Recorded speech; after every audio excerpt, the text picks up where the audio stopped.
faithfully delivering value, interpreting great books from around the world. Hello, this is Sally telling stories. Today, the book we're interpreting for you is the novel Sons and Lovers by the modern British writer D.H. Lawrence. In March 1912, the 27-year-old Lawrence visited Nottingham University to meet a linguistics professor, where he met the professor's wife, Frida. Frida was a descendant of German nobility, 6 years older than Lawrence, and already a mother of 3 children. However, this woman, embodying both intellect and motherhood, captivated Lawrence at first sight. He immediately wrote her a letter confessing, saying, "You are the most fascinating woman in all of England." Shortly after, their elopement became an immediate scandal in conservative England. 2 years later, Lawrence and Frida married in London. Lawrence once admitted to Frida, "If my mother were still alive, I wouldn't have fallen in love with you. She wouldn't have let go." Lawrence's mother came from the middle class, was an educated Puritan, loved reading, and had been a teacher. Lawrence's father, on the other hand, was a miner at the bottom of society with low cultural level, simple and straightforward, but temperamental, often drunk, and valued sensual pleasures. This couple had vastly different personalities. Their relationship was long-term discordant. Eventually, the mother gave up hope on the marriage and poured all her emotions into her son.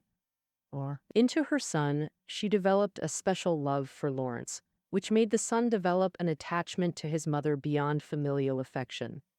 Due to his mother's influence, Lawrence's several romantic relationships all ended without result.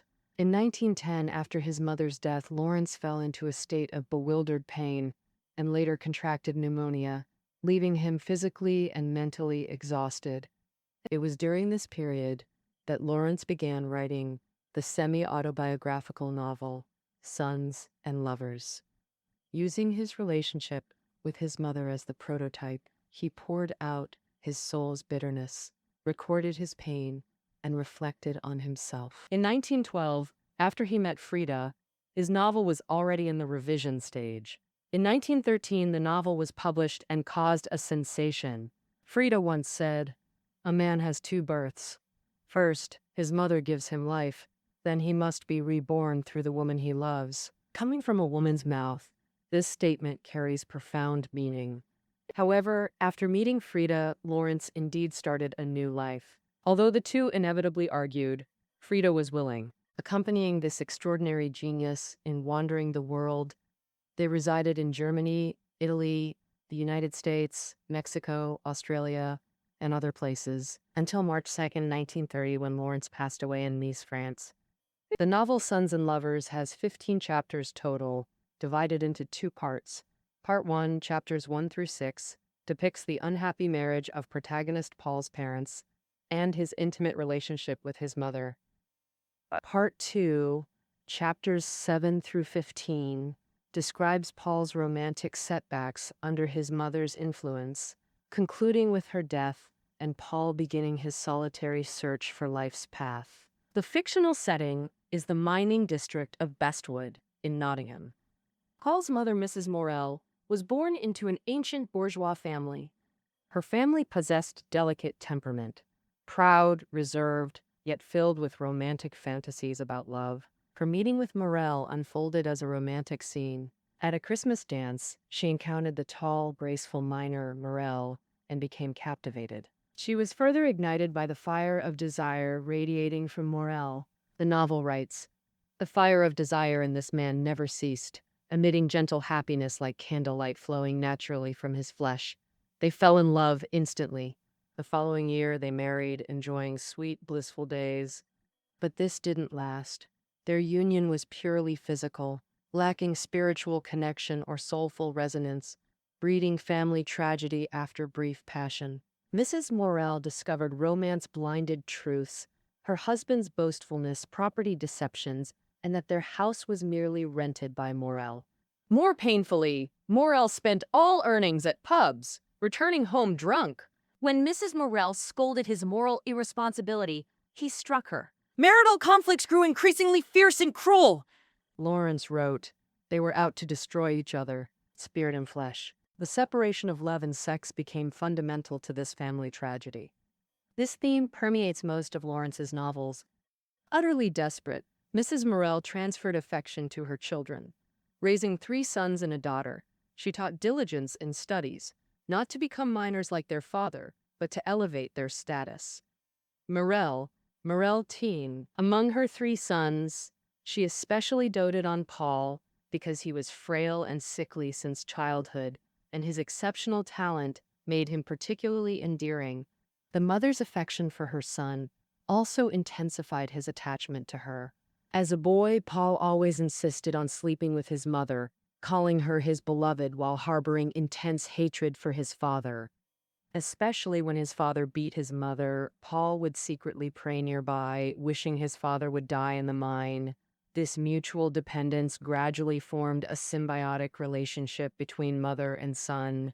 Oh, I love that. Mrs. Morel was extremely controlling of Paul, constantly making decisions for him.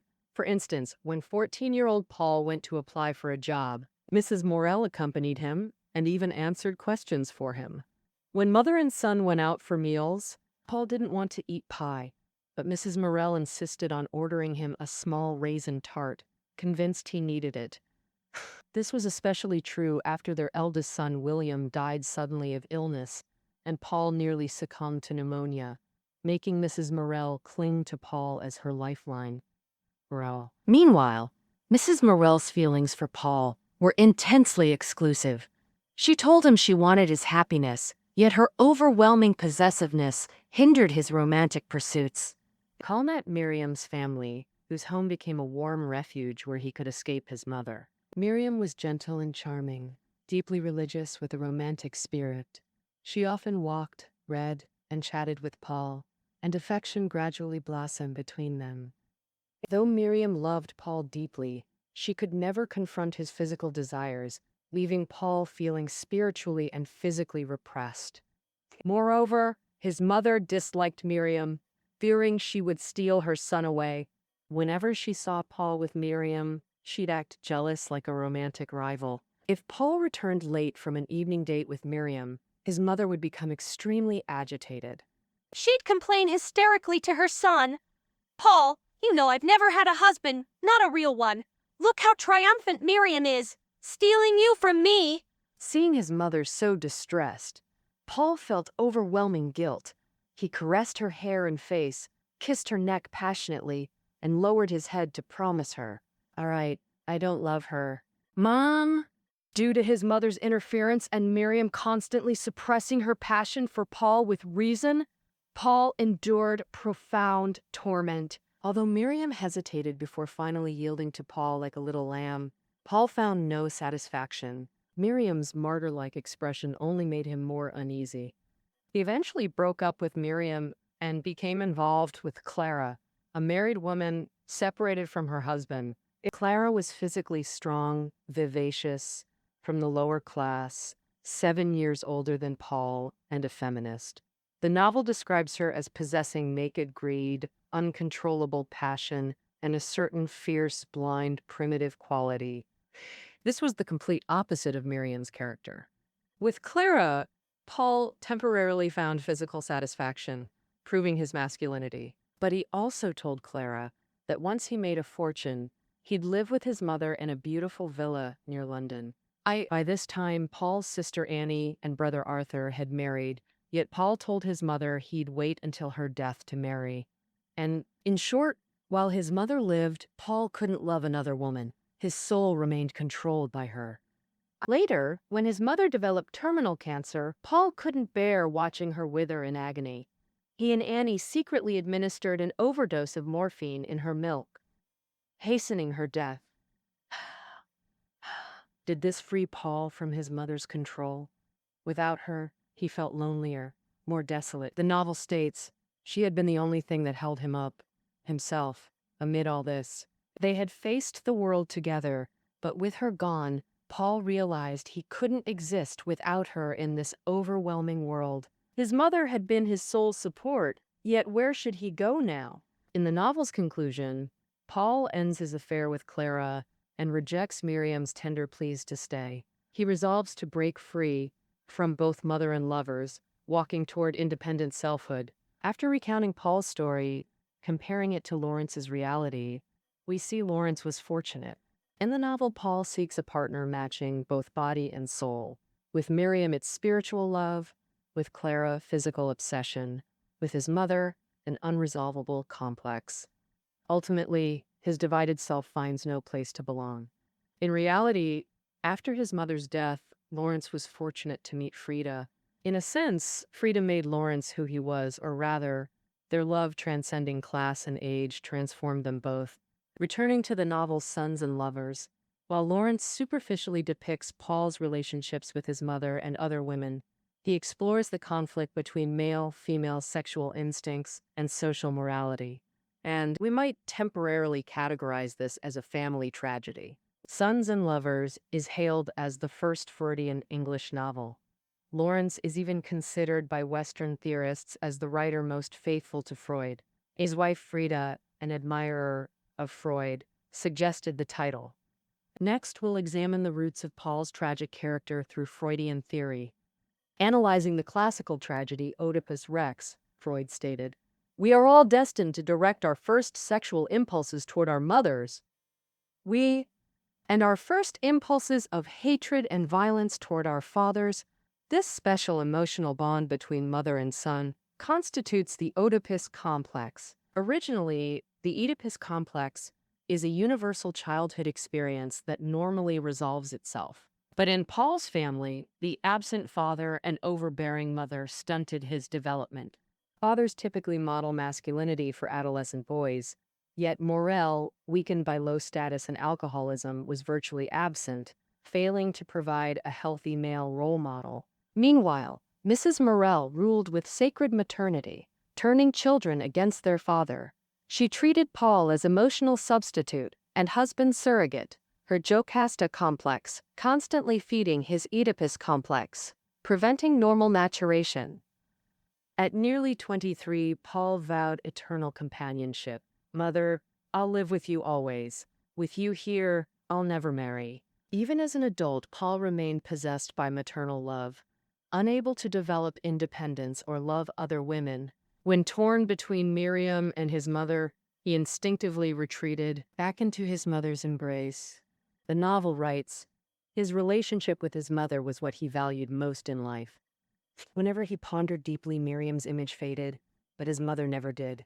She was his lifeline, his anchor, inescapable. Yet this omnipresent control filled Paul with anxiety, desperately seeking an outlet.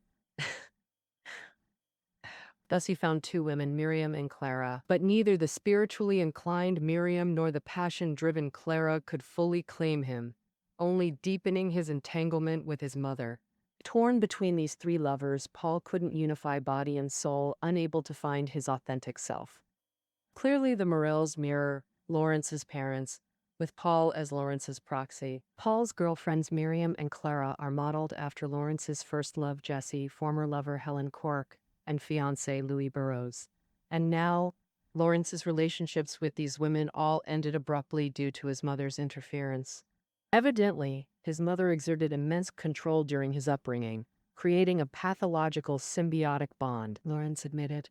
"We loved each other almost like husband and wife, yet also as mother and son. We were like one person, understanding each other perfectly."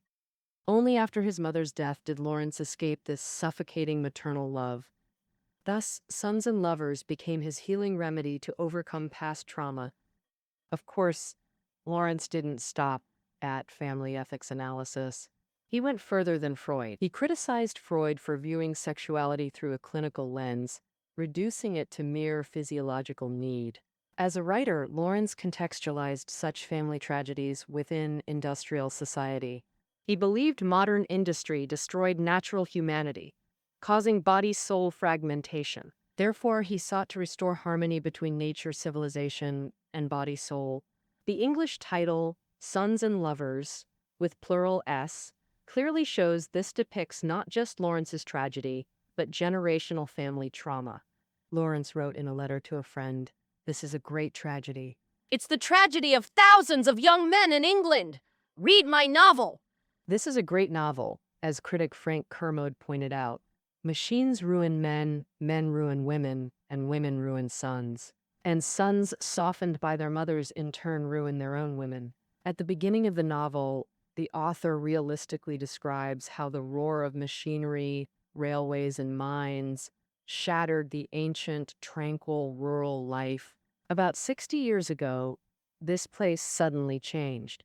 Coal and iron mines were discovered in Nottinghamshire and Derbyshire, and soon there were 6 mines in the area.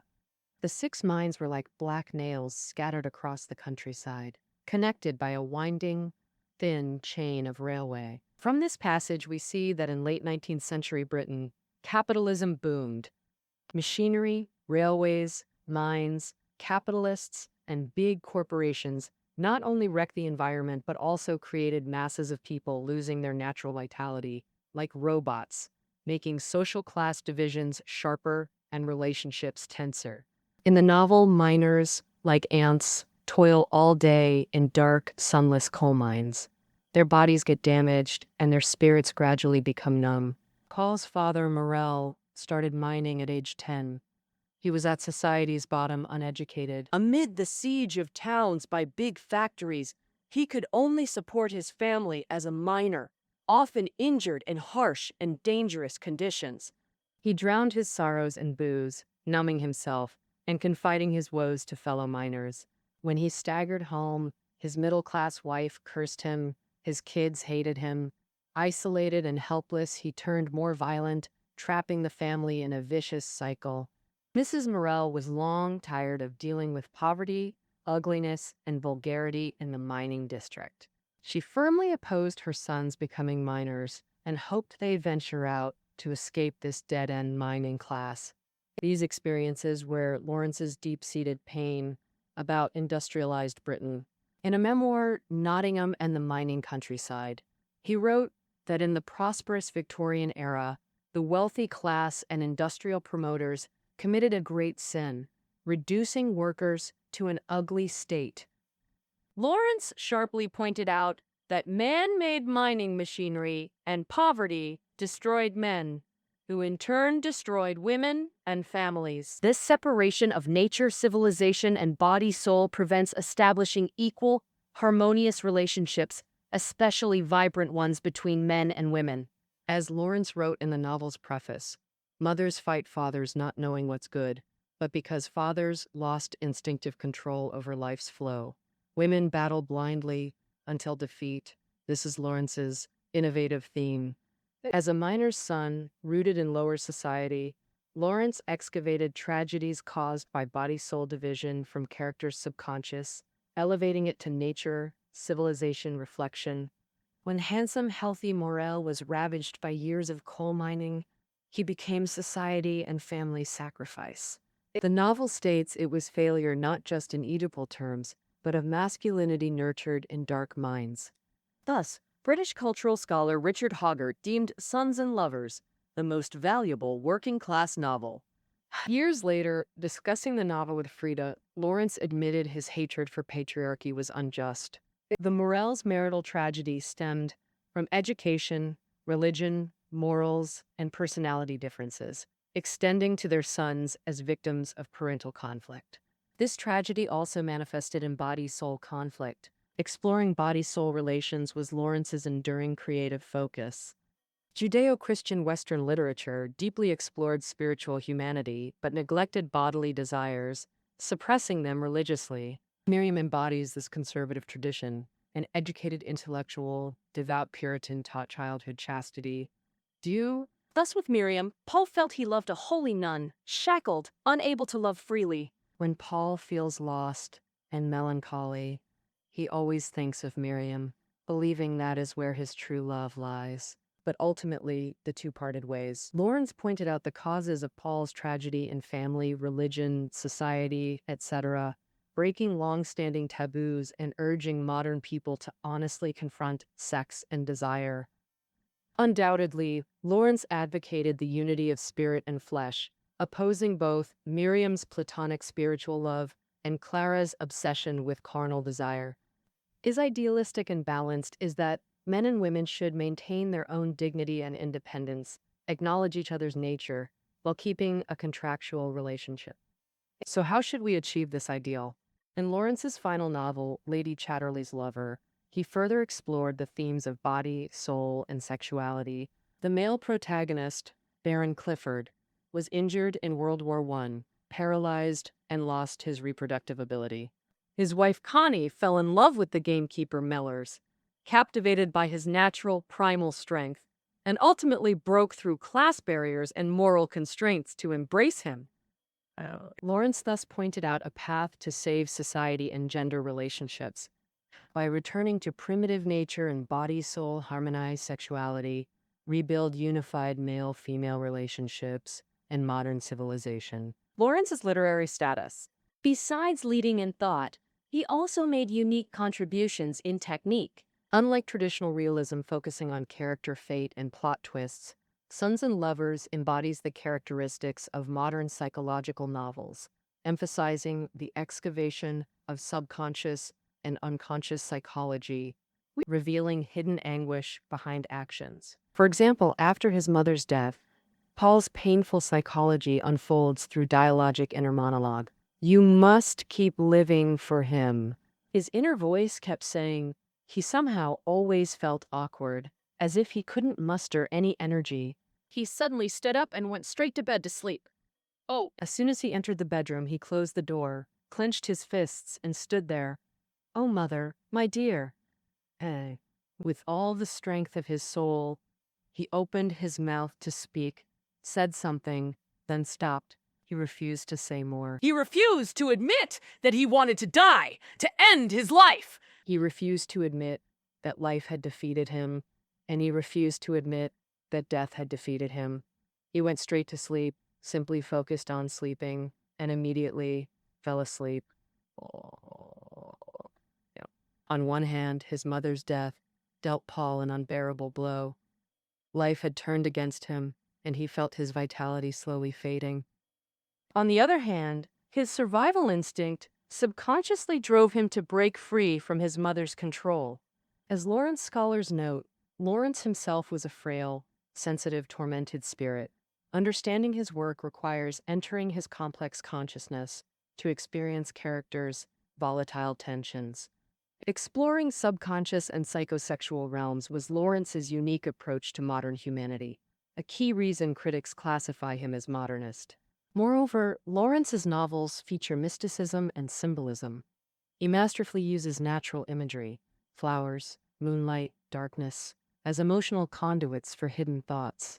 For instance, moons and lilies often accompany Mrs. Morel, symbolizing maternal purity and mystery. The novel describes the pregnant mother, after being beaten by her drunk husband, finding strength from her unborn child while despairing in the night.